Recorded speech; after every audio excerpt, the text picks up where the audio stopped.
Excuse me! Taxi! This is the 77 WABC minicast. And now let's go to Melissa DeRosa. Yep. Give us a report of what the heck is going on in her opinions. All right, Melissa, fill us in.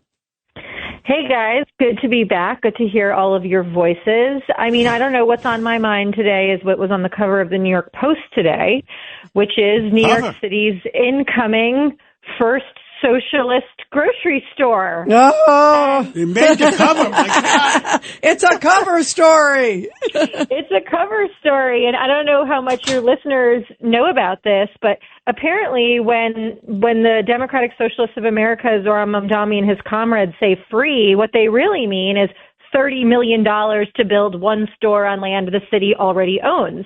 So on the one hand, you know, we're crying constantly about how poor we are and the deficit we have and the $5 billion, and we must raise property taxes 9.5%, and we must screw with the estate tax exemption, and we must raise taxes on corporations and the rich to make New York even less competitive with every other state in the country than we already are.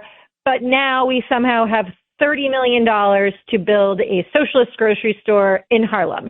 And I love especially having this conversation with you guys because John Katsimatidis, there's no one more knowledgeable on how retail and grocery stores work in New York. So when I first saw this, I called him and I said, John, can you explain to me what's the profit margin of a grocery store or a retail store in New York City and Manhattan right now?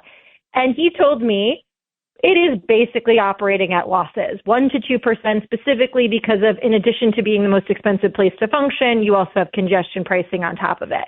So you already are going to have grocery stores. This is not a business where the cost of eggs and the cost of milk are gangbusters because the fat cat grocery store owners are lining their pockets with massive profit margins. There are no profit margins. So I think that this is going to be, once again, we are lighting our money on fire in New York City for what was a failed experiment in the Soviet Union, what was a failed experiment in Kansas City, and what is going to be a failed experiment in New York with our tax dollars. Well, you know, when I met with the mayor and his deputy mayor, and I said to him that I'm offering my services free of charge if they want to consult with me on any of my opinions, and let's see what happens. But, John, why would they want to talk to you? You actually have real-life experience. The people that they want to talk to are people who exist on TikTok and on Twitter and who, you know, read books about Melissa, all I can do things. is try. That's all I can do. He can try. By the way, I want to ask about the price, you guys. $30 million. Yeah, exactly. $30 million, That's right, the question for I had. 10,000 square feet, right? Is that, I mean. And by the way, Rita, $30 million, 10,000 square feet, and it won't even be up and running for 3 years. Can you imagine if that was the expectation in the private sector? That you're going to spend $3 million on a 9,000 square foot store that will not be ready to operate for 3 years?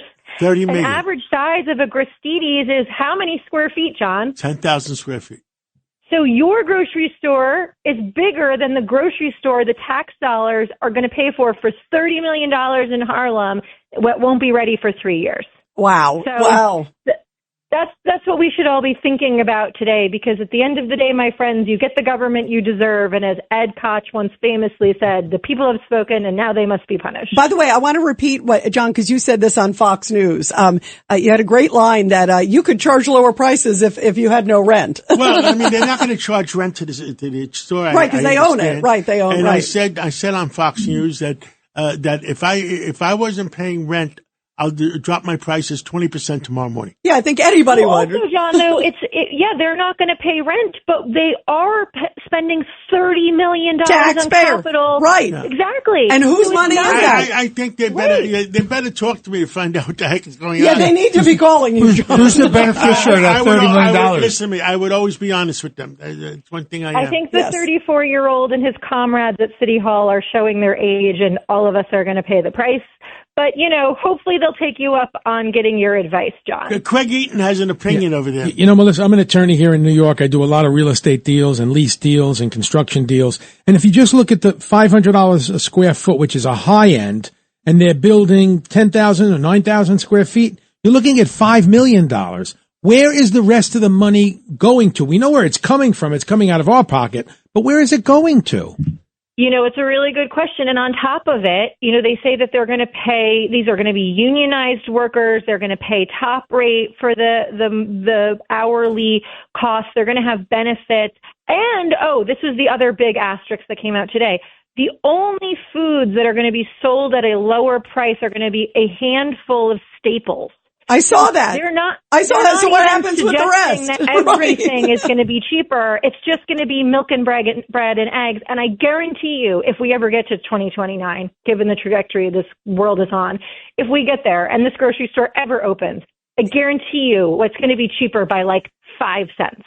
Yeah. It is not going, but we will have all spent $30 million to build it, 3 years to open it, and then be paying people but more Melissa, than market. You can take the free bus up to Harlem to take advantage of this. That's right. One day when those free buses come and the free daycare comes, everything will be free and it'll be a utopia. So that was on my mind today. And then we wake up. Melissa, thank you so much for your input, and we love you, and keep up the good work. Yeah, keep up the Love fight, you all. Melissa. Thank you. Thank you. Thank you.